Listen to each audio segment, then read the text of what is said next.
अस्सलाम वालेकुम dear students. आज हमारा complex number maths B course का लेक्चर नंबर 8 है। तो स्टूडेंट्स आज हम अपनी एक्सरसाइज 1.1 स्टार्ट करने जा रहे हैं। बहुत ही इजी क्वेश्चंस हैं, जैसा कि हमने एग्जांपल्स में भी सीखा। तो आज की इस लेक्चर में स्टूडेंट्स हम क्वेश्चन नंबर 1 से लेकर 6 तक अपने क्वेश्चंस करेंगे। तो उससे पहले स्टूडेंट्स जिन्होंने मेरा चैनल अभी तक सब्सक्राइब नहीं किया या जो स्टूडेंट्स मेरे चैनल पे न्यू हैं उनसे रिक्वेस्ट है मेरे चैनल को सब्सक्राइब करें और साथ ही बेल आइकन का बटन भी प्रेस करें ताकि आपको हर आने वाली न्यू वीडियो के बारे में नोटिफिकेशन मिलती रहे। तो चलिए हम अपना क्वेश्चन नंबर 1 को देखते हैं। हमारे पास स्टेटमेंट है, हम सबसे पहले स्टेटमेंट पढ़ लेते हैं। Express each of the following complex numbers in polar form. तो स्टूडेंट्स जैसा कि हमने अपने एग्जाम्पल में सीखा था, हमारे पास कॉम्प्लेक्स नंबर्स गिवन है। ठीक है, ये सारे के सारे क्या है, कॉम्प्लेक्स नंबर गिवन है। हमने सिंपली इसको क्या करना है, पोलर फॉर्म में कन्वर्ट करना है। तो हम अपना क्वेश्चन नंबर 1 देखते हैं स्टूडेंट। ये बिल्कुल उसी तरह है जैसे हमने एग्जाम्पल में सीखा था। तो यहाँ पे मैं आपको फिर से करवा देती हूँ एक बार। तो देखिए स्टूडेंट, सबसे पहले हमने क्या करना होता है, हम लेट कर लेते हैं z बराबर है -√3 प्लस एओटा। ये हमारा क्या है, कॉम्प्लेक्स नंबर है। अब हम यहाँ पे बता देंगे हमारे पास a क्या है और b किसके बराबर है। ठीक है, रियल पार्ट किसके बराबर है, -√3, और b जो कि इमेजिनरी पार्ट है इसका कोफिशिएंट क्या है, 1। तो b हमारे पास है 1। अब चूंकि पोलर फॉर्म में कन्वर्ट करने के लिए दो चीजों की जरूरत है, हमें फाइंड आउट करनी पड़ती हैं, आर को और थीटा को। अब हमें पता है आर का क्या फॉर्मूला है, स्क्वायर रूट के अंदर रियल पार्ट का स्क्वायर प्लस इमेजिनरी पार्ट का स्क्वायर। अब ए और बी जो हमने यहाँ पे लिखे हुए हैं, हमें पता है जो क्वेश्चन में गिवन है उनकी वैल्यूज इसमें पुट करते हैं तो हमारे पास आर निकल आता है। यहाँ पे आर की वैल्यू क्या आई है स्टूडेंट्स, 2 आ रही है। ठीक है, इसी तरह हमें पता है थीटा किसके बराबर है, थीटा बराबर है tan inverse b over a के। तो इसमें वैल्यूज पुट कर देते हैं, tan इनवर्स 1 ओवर -√3। ठीक है, तो यहाँ पे tan इनवर्स की जो वैल्यू होती है वो -π/6 होती है। उसके बाद स्टूडेंट्स यहाँ तक करने के बाद हमने अपनी आर्गन डायग्राम का कॉन्सेप्ट सीखा था। हम प्लेन बनाते हैं, रियल एक्सिस और इमेजिनरी एक्सिस पे हमने एक प्लेन बनाया है। ठीक है, उसमें हम अपना कॉम्प्लेक्स नंबर लिखते हैं कि हमारा कॉम्प्लेक्स नंबर जो है a नेगेटिव हो और b पॉजिटिव हो, यानी x नेगेटिव और y पॉजिटिव सेकंड क्वाड्रेंट में होता है। तो हमारा जो कॉम्प्लेक्स नंबर है वो सेकंड क्वाड्रेंट में यहाँ कहीं पे क्या करेगा, लाई करेगा। इसी तरह जो हमने थीटा फाइंड आउट किया है स्टूडेंट्स, जो थीटा है -π/6, तो -π/6 हमारी फोर्थ क्वाड्रेंट में आ रहा है। लेकिन हमने आर्गुमेंट डायग्राम में जो कॉन्सेप्ट सीखा था, हमें पता है a diagram showing A B R theta, यानी कि यहाँ पे आर भी है, कॉम्प्लेक्स नंबर भी है, लेकिन थीटा हमारा किस में आ रहा है, फोर्थ क्वाड्रेंट में आ रहा है। अब इस थीटा को भी हमने क्या करना है स्टूडेंट्स, सेकंड क्वाड्रेंट में लेकर जाना है। तो हम यहाँ से शॉर्टेस्ट डिस्टेंस मेजर करेंगे। ठीक है, इस एंगल से यहाँ से हम अपने सेकंड क्वाड्रेंट तक शॉर्टेस्ट डिस्टेंस लेंगे।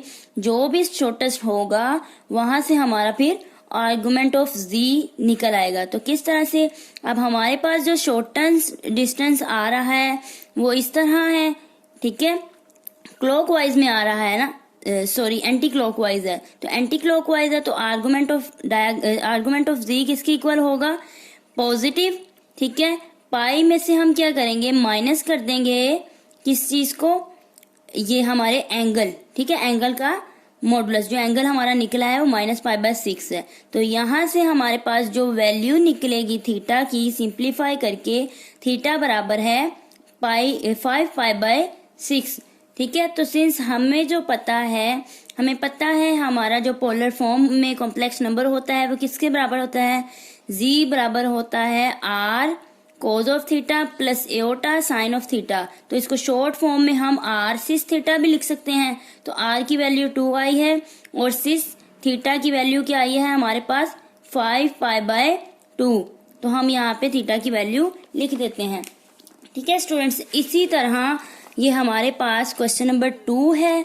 ठीक है स्टूडेंट्स, ये एग्जाम्पल में हमने बिल्कुल सिमिलर इससे क्वेश्चन किया है। -π जब भी आता है, ठीक है, हमें पता है उसका एंगल क्या निकलता है, π/2। तो ये क्वेश्चन नंबर 2 आपने खुद अटेम्प्ट करना है इसको, ठीक है, अपनी प्रैक्टिस में। और जो 3 है 4 है ये भी बिल्कुल सिंपल है, ठीक है, 3 से जो सिमिलर है ये भी एग्जाम्पल में हमने किया है।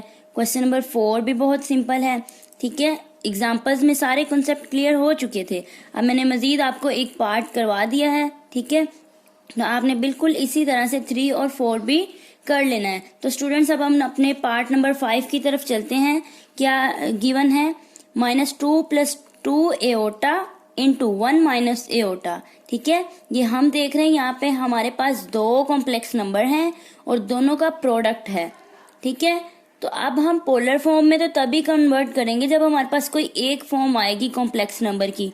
ये तो दो हैं और इनका प्रोडक्ट है, तो लिहाजा सबसे पहले हमें क्या करना होगा, इसको सिंप्लीफाई करना होगा, इनका प्रोडक्ट फाइंड आउट करना होगा, देन हमारे पास एक कॉम्प्लेक्स नंबर आ जाएगा और उसको बिल्कुल इसी तरह से जैसे हमने पिछले क्वेश्चंस में और एग्जांपल्स में सीखा है, बिल्कुल इसी तरह से फिर हम उसका क्या करेंगे, अपना पोलर फॉर्म में उसको कन्वर्ट करेंगे। तो स्टूडेंट्स देखते हैं हम अपना क्वेश्चन नंबर 5।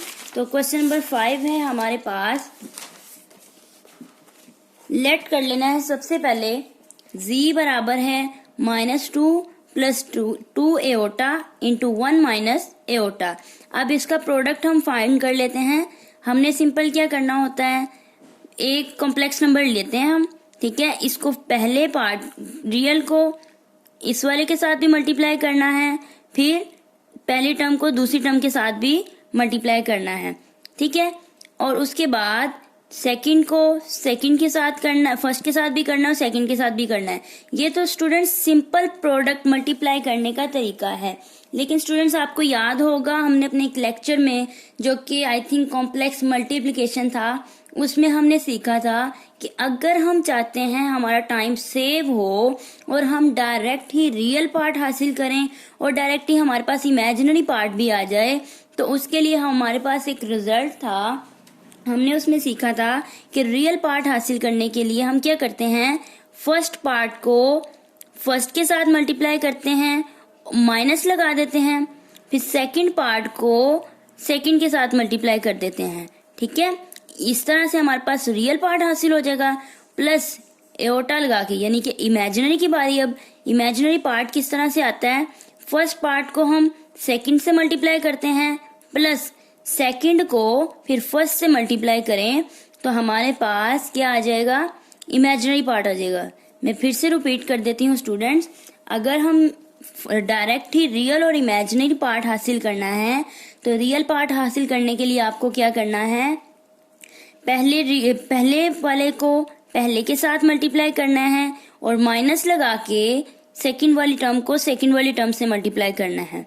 और इमेजिनरी के लिए हम क्या करेंगे, फर्स्ट वाले को सेकंड से मल्टीप्लाई करेंगे और सेकंड के कोएफिशिएंट को फर्स्ट से मल्टीप्लाई करेंगे। तो इस तरह से हमारे पास क्या आ जाएगा, इमेजिनरी पार्ट आ जाएगा। तो इसको अब सिंप्लीफाई कर लेते हैं, तो हमारे पास एक z आ गया, एक कॉम्प्लेक्स नंबर आ गया 0 + 4 एओटा, ठीक है स्टूडेंट्स। तो अब यहाँ पे हमें पता है, यहाँ पे रियल पार्ट a 0 के बराबर है और b 4 के बराबर है, ठीक है स्टूडेंट्स। आगे से सेम क्वेश्चन हमारा एज इट इज जैसे हमने अभी तक सीखा है वैसा ही बन गया। हम r को फाइंड आउट कर लेंगे और थीटा को फाइंड आउट कर लेंगे। अब हमें पता है theta tan inverse 4/0 something over 0 infinity होगा, और इन्फिनिटी कहाँ पे होता है, tan इनवर्स या तो 90 डिग्री पॉजिटिव या फिर नेगेटिव। अब हमने इन दोनों में से कौन सा पिक करना है वो हम आर्गन डायग्राम के थ्रू चेक करेंगे, ठीक है। हमने आर्गन डायग्राम बनाई तो यहाँ से हमारे पास आर्गुमेंट ऑफ z π/θ आया, तो हेंस हमारा जो पोलर फॉर्म में कॉम्प्लेक्स नंबर बन गया वो क्या हो गया 4 6 π/2, यानी कि r क्या है 4 और कॉज ऑफ एंगल जो है हमारे पास π/2 हमने यहाँ से पिक किया, ठीक है स्टूडेंट्स। इसी तरह क्वेश्चन नंबर 6 है हमारे पास, हमने जस्ट पहले इसको सिंप्लीफाई कर लेना है, ठीक है। इस फॉर्म में क्वेश्चन हमारे पास गिवन है, ठीक है स्टूडेंट्स। तो इसको सबसे पहले हमने अपने लेक्चर में कॉम्प्लेक्स डिवीजन सीखी थी। जब हमारे कॉम्प्लेक्स नंबर के लेक्चर स्टार्ट हुए थे तो वहां पे मैंने आपको बेसिक कॉन्सेप्ट्स बताए थे। ये एक कॉम्प्लेक्स डिवीजन है, ठीक है। तो अब कॉम्प्लेक्स डिवीजन हम किस तरह से करते हैं यहाँ पे हमने golden rule of multiplication use करना है। जो डिनोमिनेटर होगा हमारे पास उसका साइन चेंज करके न्यूमिनेटर में भी और डिनोमिनेटर मतलब मल्टीप्लाई और डिवाइड करते हैं। ठीक है स्टूडेंट्स, तो इसको इस तरह से हमने सिंप्लीफाई कर लिया। ये दोनों टर्म्स आपस में मल्टीप्लाई हुई और नीचे वाले डिनोमिनेटर से मल्टीप्लाई होगा। तो हमारे पास सिंप्लीफाई करके एक जो कॉम्प्लेक्स नंबर आया वो z बराबर है 3 - 5 एओटा। तो ये हमारे पास कॉम्प्लेक्स नंबर आ गया। अब आपने इसको क्या करना है, बिल्कुल इसी तरह r और थीटा फाइंड करेंगे। ठीक है, वैल्यूज ये वाली पुट करेंगे जो हमारे कॉम्प्लेक्स नंबर में है। यहाँ पे a क्या है 3 और b क्या है -5। तो हमने r को फाइंड आउट कर लेना है। थीटा फाइंड करके आर्गन डायग्राम बना के आर्गुमेंट ऑफ z लिख कर देन हमारे पास फाइनली क्या आ जाएगा, ये एक कॉम्प्लेक्स नंबर आ जाएगा जो कि पोलर फॉर्म में होगा। तो ये थे हमारे क्वेश्चन नंबर 6 तक। तो इंशाल्लाह अपने नेक्स्ट लेक्चर में स्टूडेंट्स हम क्वेश्चन नंबर 6 से आगे अपने क्वेश्चन नंबर 7, 8, 9, 10 जितने क्वेश्चंस हैं हम इस तरह से इसको थोड़े थोड़े करके कॉन्सेप्ट वाइज इसको क्लियर करते जाएंगे। तो होप सो आपको मेरी वीडियो पसंद आई होगी। अगर आपको मेरी वीडियो अच्छी लगे तो मेरे चैनल को सब्सक्राइब और शेयर जरूर कीजिएगा। इंशाल्लाह अपनी नेक्स्ट वीडियो के साथ मिलते हैं। अल्लाह हाफिज।